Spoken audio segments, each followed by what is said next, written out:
He created a fake office with a fake phone calls and set it all up. This wasn't really his office at all, meeting room, just to prove that he was really busy, that they had to sort of wait for him. Basically, these little things helped build his posture and his position, and people just stopped pushing him around. Nobody likes a walkover. People don't respond to leaders who are walkovers. Nah, imagine if William Wallace got up in front of his army of rebels, comes back from his little chat with Longshanks, he goes, "Hey guys, honestly, he gave me a bit of a hard word, and I think we should just go home. Sorry." Awkward. Just don't look like a wet lettuce. Today on the Profitable Tradie podcast. It's really easy as a business owner to get pushed around in your dealings with other people, whether it's with your team, your clients, your debtors, your suppliers, or whoever you have to deal with. And you often feel like you have to do what the other person wants because they hold the power in lots of situations. Tune into this week's podcast where we talk through how to stop being pushed around and how to take the power back in 6 easy-to-action strategies. Howdy there, Tony Fraser-Jones, the host of the Profitable Tradie podcast, and here with my sidekick Phil Smith, COO at Profitable Tradie, all-round good guy. All-round good guy. What is the good news today, mate? The good news, bought a caravan. Yeah. Hey. I don't know if I told you that, actually. Yeah. You told me you were looking. Yeah, no, I bought one. That's the good news. Pretty stoked. Is it a reno job? I'll do some touch-ups, but it's not like broken down or anything. It should be a good time. Yeah. Nice. A few Like holidays. Yeah, it'd be nice. Alrighty, what are we talking about today, Chief? Mate, we're talking about how in lots of situations in business and in life, basically we can feel like we don't have a lot of choice around the decisions that we make. So, in business, it could be a poorly performing team member who we've talked to about improving, but, we need to get the work done. It could be visiting a potential new client, feeling like we're begging for work and they have all the say about whether they give us the job. It could be a client who demands that we get the job done tomorrow, or the client who's a slow payer and keeps stringing us along. But in most of these situations, we know what we'd like to do and what would be good for our business long term, which is often to tell the person to get lost. But, we don't, and we stay in a frustrating situation just because we feel like we don't have that much choice. Yeah, and I think that's the key thing. The lack of choice is another way of saying that the other person in the relationship actually holds the power, and it means they have the whip hand, and we tend to, to dance to their tune, which is pretty hard to take sometimes, even when it's, not what you should do.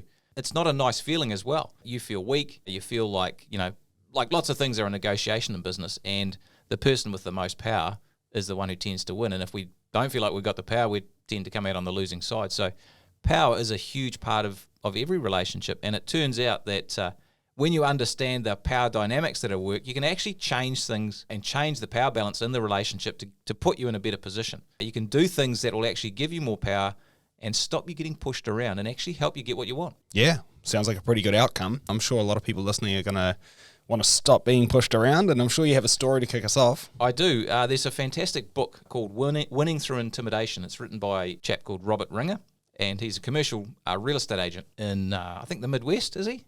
Yeah, I think, he moves around. He operates all over America. Yeah, so, yeah. Anyway, he was sick and tired of having people steal his commission by pushing him around. What did he call it? He's like... stealing your chips. Stealing your chips. Yeah. He'd get a deal negotiated, and then the buyers and the sellers would start negotiating on his commission. He was like, I feel like he was always getting robbed blind. Well, they're always trying to get better prices and things for each other, sellers trying to get more of the pie and buyers trying to get more of the pie. And essentially, the easiest way to get that was to deprive him of any of the pie. That's right. For organising the deal. So there's a great story in his book where he talks about what he did to actually create a really powerful position for himself and a position of strength. And it's quite funny. So what it basically involved was him creating a fake office. It was up, several floors on a skyscraper. He created a fake office with a fake phone calls and set it all up. This wasn't really his office at all, meeting room. He'd have people come in to say that he had a phone call during meetings just to prove that he was really busy, that he was a person of influence, a person of power, and that there was actually limited availability, that he couldn't, that they had to sort of wait for him. Yeah, which changed the power dynamic in the situation. It's kind of funny. Yeah, he had lots of things he did. He changed the way he dressed. He got a bunch of legal help and contracts and things that were really big and thick and heavily Meaty. worded. He bought a private jet. He did a whole lot of stuff, and he didn't do it all at once, but essentially it was all part of creating a posture that was stronger, so that it was taken more seriously and more credibly. Right down to, the buyer would turn up and they'd have their lawyer, and the seller would turn up and they'd have their lawyer, and he'd turn up as the real estate agent with his lawyer.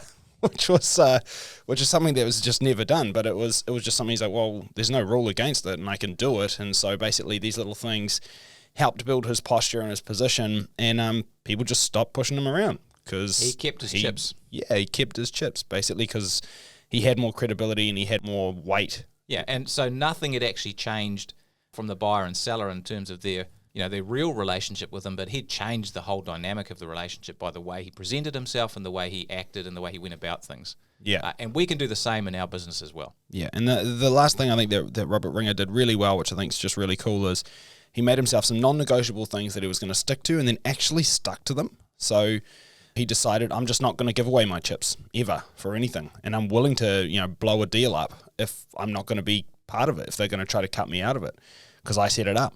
So he got all the backing, and there was times when he walked away from deals and blew it up, and buyer and seller are saying, surely you're not going to blow up the deal for the sake of only getting half your chips. And he's like, yes, absolutely I am, and blew up the deal and organized that property sold through different people. So I think just sticking to your posture was another awesome thing Robert Ringer did. So very cool. Anyway, if we let ourselves get pushed around, we're going to run into some issues, right? Yeah, there's some big issues that come, and we see this all the time when we're helping our coaching clients. One is you tend to tolerate poor behavior from your team, and what happens there is not only does that frustrate you, but the rest of your team loses a lot of respect for you as a leader, and so the whole vibe and the culture of the business actually starts to fall down. You find yourself rearranging your schedule to suit your clients, and often at your own detriment. We know that when you're busy, putting the schedule together is a bit of a mind bend to start with, but when you've got to shift it all around at late notice, there's so many knock-on effects and huge costs to you as well, which is something you don't want to bear. Thirdly, you end up begging for work and begging for money. When people owe you money, you take the weak position. You feel like if you put the hard word on them, they're not going to pay you, and you can't bear the thought of that.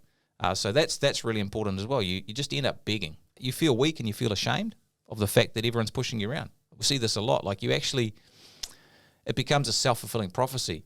You kind of act weakly, so you get treated weakly, and then you feel weaker and you act weaker, and it cycles itself down, which is a problem. And in the end, you get actually quite angry and resentful. You feel like a victim.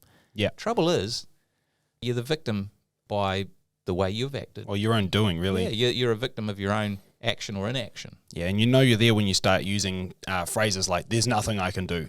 My hands are tied. I have to just do what I'm told. That kind of stuff. They'll pay me when they can. Yeah. I know they're good for it. Yeah. How many times have we heard that? Yeah. Well, on the other hand, if we can take the power back in a relationship, we've got some huge upsides. There's some massive upsides, and I think learning to say no is huge part of success in business. And things happen like you'll get the respect of your team members because they'll see that you won't tolerate poor performance. You'll build a strong culture. Nobody likes a walkover. Yeah. People don't respond to leaders who are walkovers. No, imagine if William Wallace got up in front of his army of rebels and then he ran off to meet the Longshanks and comes back from his little chat with Longshanks. He goes, hey, guys, honestly, he gave me a bit of a hard word and I think we should just go home. Sorry. Awkward. It would be very awkward. Yeah, you wouldn't follow him again, would you?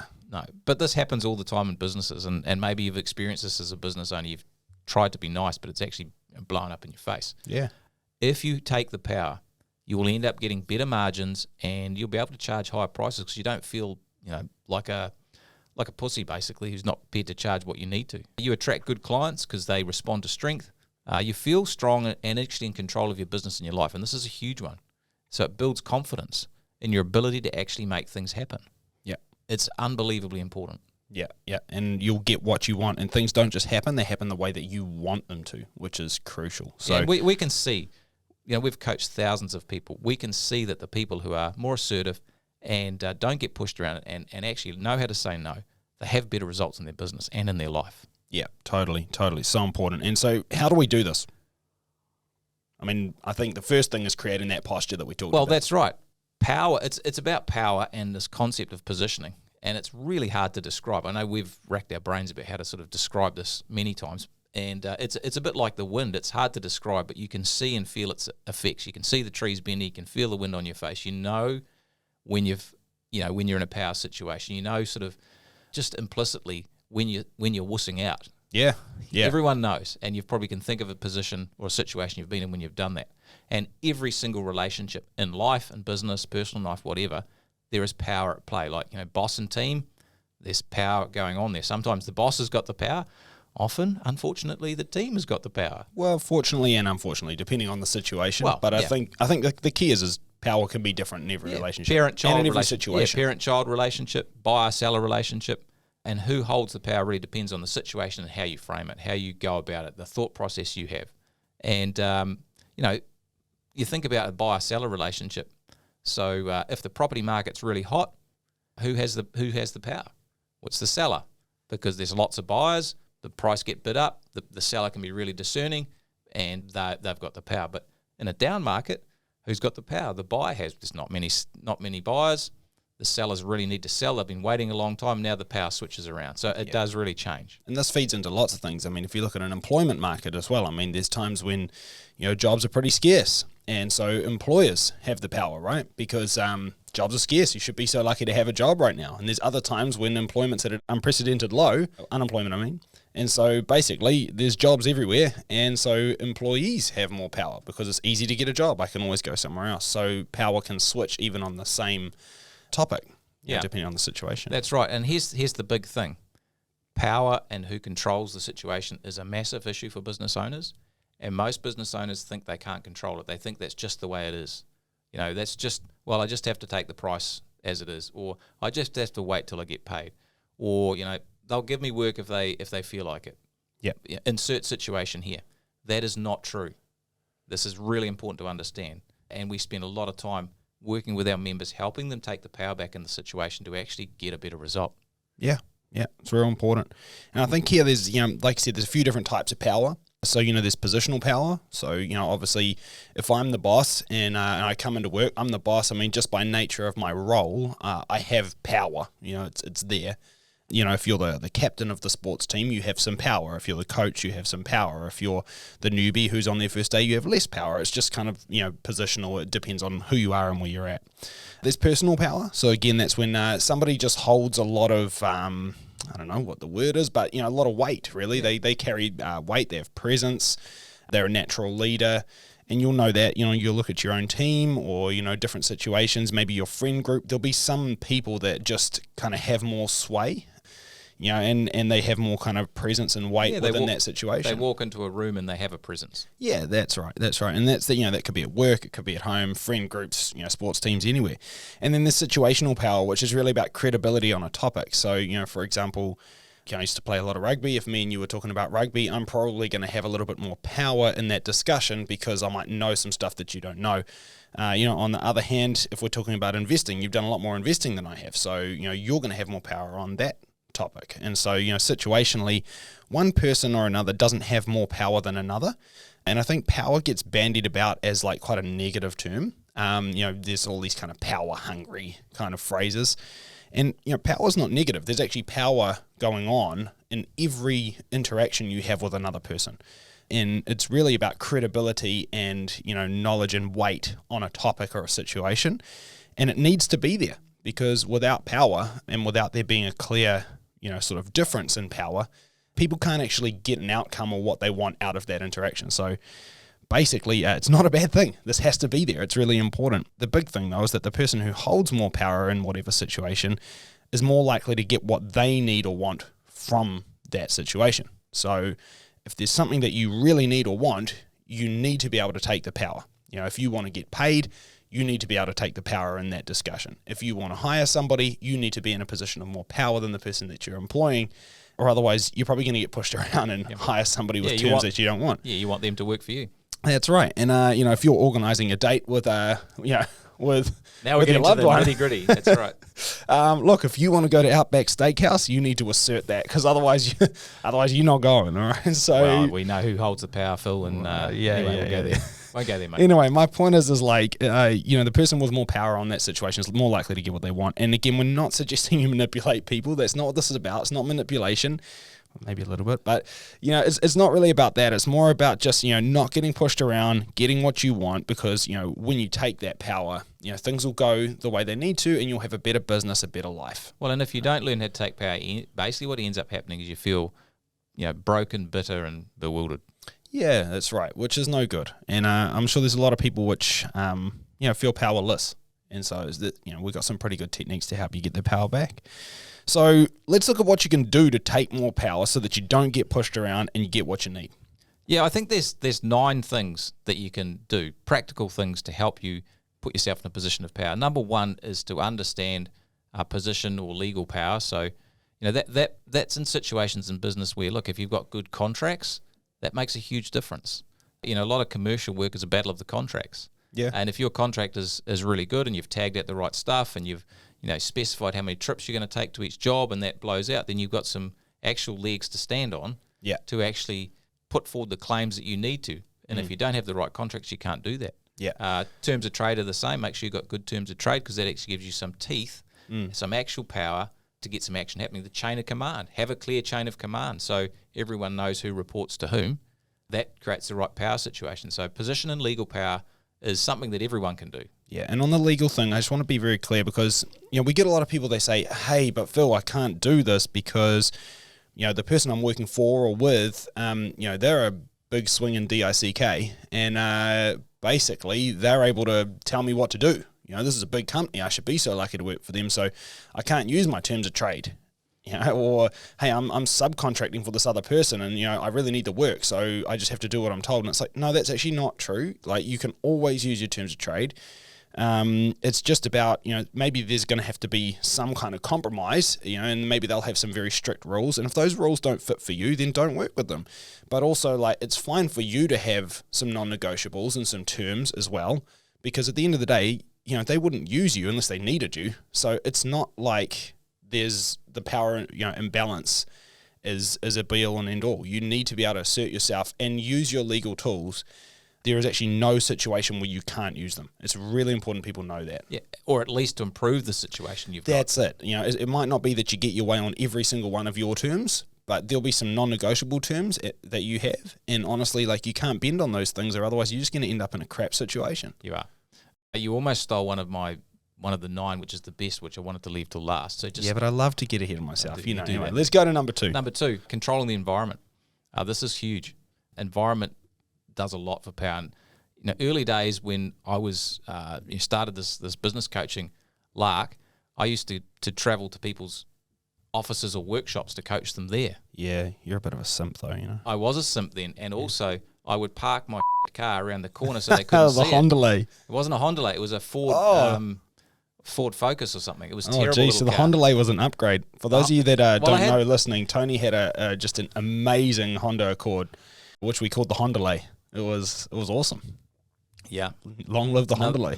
Yeah. Now he's got the SQ7, but that's not a bad upgrade. It's not a bad upgrade. But then I was like, this is hopeless because I would just get mucked around and people would walk in. It was a nightmare. Then I was like, okay, this is no good. Next, I met them at a cafe. Better. Next, I met them at a hotel. They'd come into a hotel where I had sat there for 2 days a week and I'd get free coffees from the concierge all day. Yeah. Then I got an office and now it's online. Yeah. So you get them into your space and your environment. That's important because it changes the dynamic of the situation. Yeah. You wouldn't expect the heart surgeon to come and visit you at your home, would you? Well, they used to once upon a time, but nowadays, no way. Yeah. And so that's kind of that thing. Let's say you want to have a difficult conversation with a team member. Well, you could do it 2 ways. You could go and see them out in the field on their terms, on their turf, or you could say, hey, we need to chat. Can you come to the office at this time? Yeah, step into my office. Completely different setup, so you control the environment. Hey, if you want to talk to some general contractors to get them on board, if you've got a polished, sharp showroom, that's going to say a lot. Yeah, or a boardroom or a meeting room or something like that. Yeah, rather than maybe just meeting, on site. At a Starbucks. Or whatever, makes a big difference. So controlling the environment makes a huge difference. Or even right down to look, there's times when it's like you can't get someone to your office, but if you go, to their premises, again, don't have a conversation with a general contractor in the parking lot of their premises. Make sure you get upstairs to their office for a private sit down in a nice chair. This has got to be a real meeting. Don't just try to have a fake ass meeting with me in the workshop.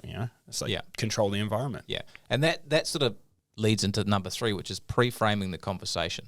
Now, pre-framing is unbelievably important because sometimes you can't control, the content of it, but you can control the process of a meeting.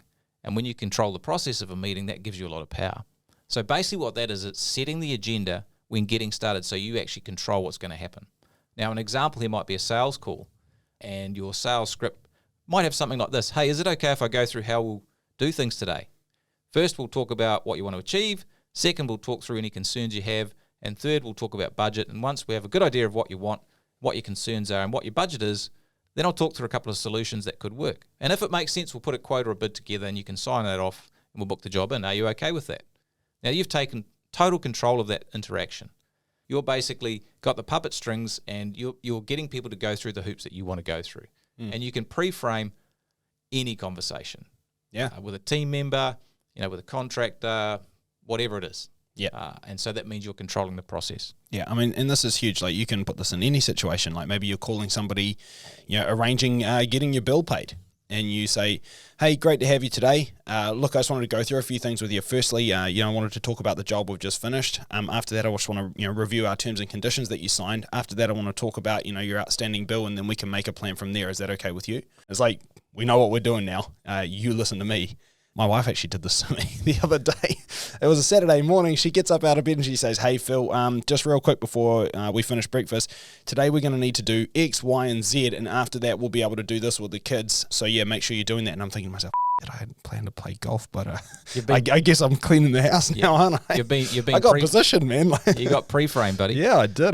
But you know what? Like, what do you say to that? You're like, well, yeah, I mean, sounds like a plan, and like I still got to play golf, but I had to do it after everything else, right? The thing about the pre-frame is not only are you controlling the process, but the power and the assertiveness and the confidence that comes from actually just telling people how it's going to run is massive, and that's half the battle won right there. Well, that's it. It's not a question; it's a plan. That's right. Yeah. Yep. Right. Number 4, build credibility and authority. So credibility and authority are massive. We all defer to experts and people who are perceived to be excellent at what they do. Really simple way of building positioning and power in your business is lots of social proof, lots of online reviews. So I'm talking about testimonials, case studies. Have an amazing online presence. So have a really professional website, social media that's active and is interesting. Lots of reviews. 10 reviews are better than 5, 50 are better than 10, 200 are better than 50. Case studies, all that sort of stuff will build credibility. Yeah. And if you're going to meet someone about work, make sure you've sent them all the case studies beforehand. It's like, wow, this is actually the real deal. This is super important because, when building credibility and authority, the hard part is that the more you try to assert your credibility and authority by telling people about it, the less of it you have. Whereas if other people say it, if I say it, it's sales and it's all bluster. Whereas if someone else says it for me, it's true. So it's really important that you can get that credibility and authority through social proof and like things like your online presence looking great. Because if I have to say it to you, it's probably not going to carry the same weight. There's a quote from a Drake song of all people that I really like, which is "Rich enough I don't have to tell him I'm rich," which obviously refers to money, but this really translates to a lot of things in life. It's like, if I have to tell you I'm cool, I'm not cool. If I have to tell you I've got a great car, it's probably leased and it's probably crap. It's things like that. Your position, if I have to tell you I have a stronger position than you, then I don't. If I argued with a rocket scientist about rocket science, he'd just laugh and walk away. He wouldn't start explaining himself. So if you want the credibility and authority, display it in every single way you can apart from saying it. It's really the classic, I'm a really honest person. As soon as someone says that, I'm like, you're not honest. Yeah. Honest is as honest does. That's it. So that's massive. Number 5 is pretty simple, just body language and personal power. There's a big difference between someone who slumps their shoulders and someone who stands up straight. Like it's a difference of about an inch in your sternum and your breastbone, but it's the whole complete difference in attitude and power. Being confident and funny. Like, funny is really helpful. Standing up tall, firm handshake, eye contact, smiling, not talking too much is a sign of power. Being able to be comfortable with silence. So if you are meeting lots of people, it's important to actually present a confident image. It goes a long way to help build your power. Yeah, stand straight on, don't turn sideways, stand up tall, firm handshake. Just don't look like a wet lettuce. It's really important. Eye contact. And I think again, like, how you say be comfortable with silence, also be comfortable with not knowing stuff, be confident with being wrong. If you say something wrong, say, damn, got that one wrong. Confident people don't care that they were wrong because they know that they are credible. They're not worried about that being shaken. They're confident with saying, you know what, I actually don't know about that. Let me find out and get back to you. Whereas people that are not confident will bullshit. Tell stories. That's it. So, be confident and display that.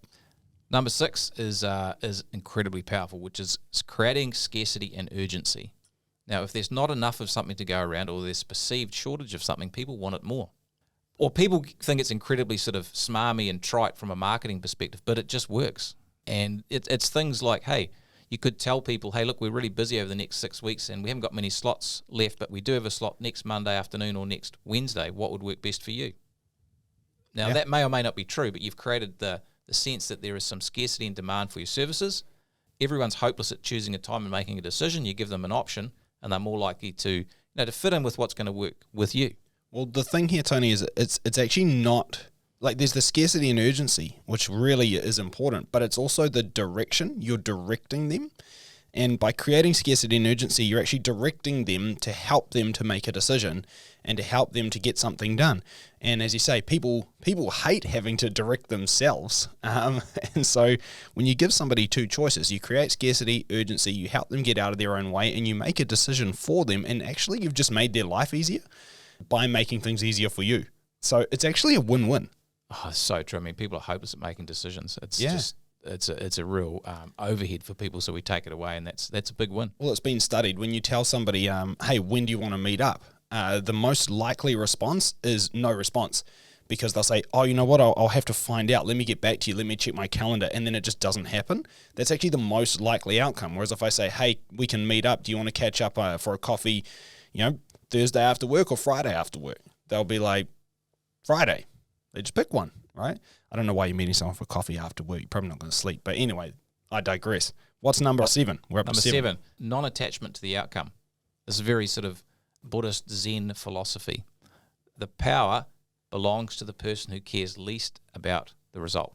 They have more power and they win the power battle. That's really about choice.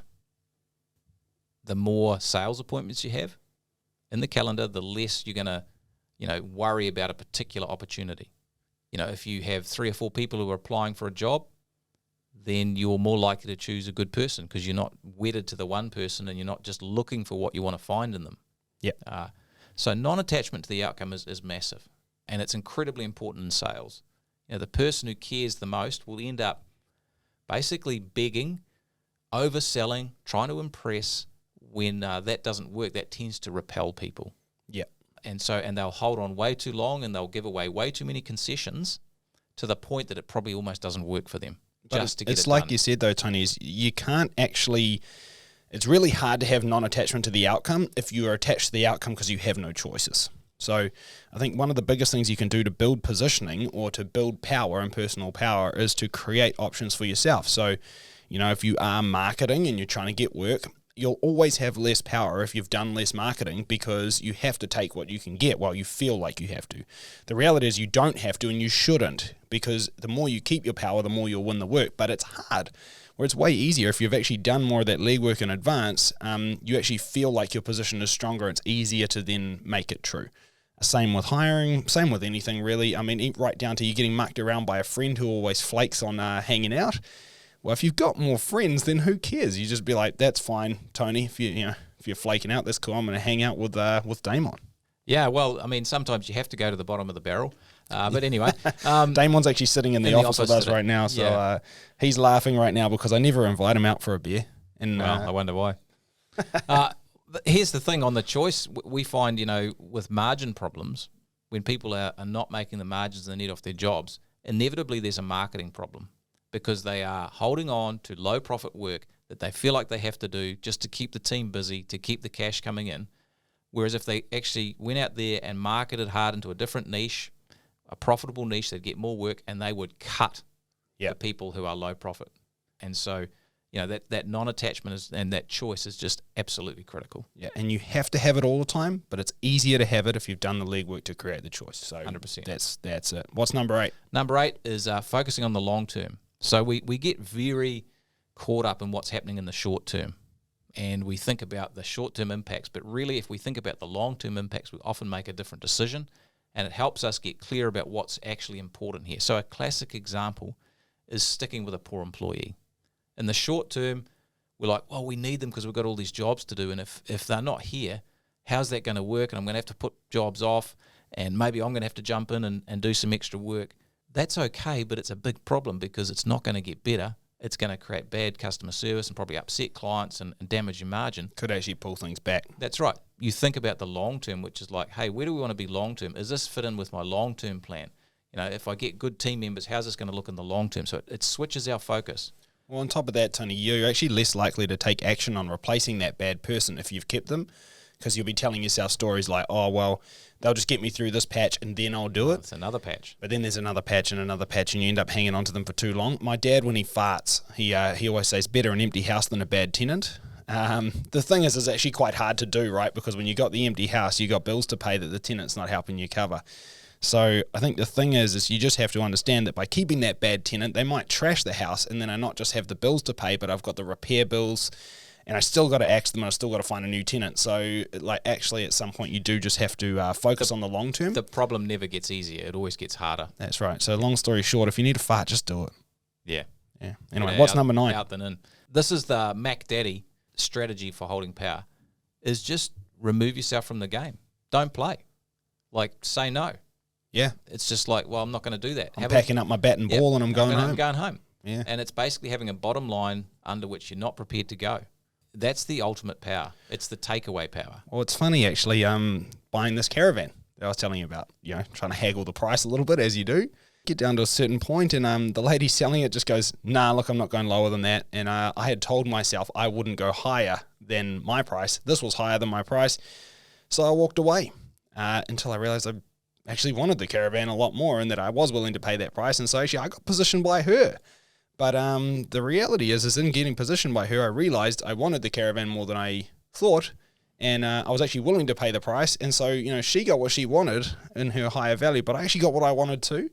And so I think the thing is like, if nobody's willing to stick to what they actually want, then somebody ends up not getting what they want, and it's actually not a good time. So, end of the day, we're both happy now, and I've got the caravan, she got the money, and off we go. Yeah, look, removing yourself from the game, she did that. She did that. What she that's the whole thing. To get what she wants. It does take a bit of stones, bit of kahunas. But ironically, when she did it, that actually made me want the caravan more. It's not that I didn't want it before, it's that I realized that I wanted it more. And I think that's the big thing. It's the same with your clients. Like, when you stick to your guns and you stick to your price and you stick to your terms, it's funny, like, you think they might walk away from you, but when you walk away from them, half the time they'll chase after you, and then you actually still both get what you want. Only now it's a better situation. Yeah, massive. Yeah. So let's land this plane. Let's do it. Turns out that as a business owner, we can create power in most situations when we didn't realize we could, and it's important to be assertive, to take the power back so that we can get more of what we need and want, and so you can create a fantastic business for you and your family. Thanks heaps for listening. We'll catch you all again next time. See you later. If you're serious about taking your service business to the next level, be sure to check out our show notes for a copy of our free book, The Profitable Tradie, and other valuable resources to help you on your journey. And don't forget to hit the follow button and stay up to date with our latest episodes. That's all for today, folks. We hope you found this episode of the Profitable Tradie podcast helpful and informative. Thanks for listening, and we'll catch you in the next one.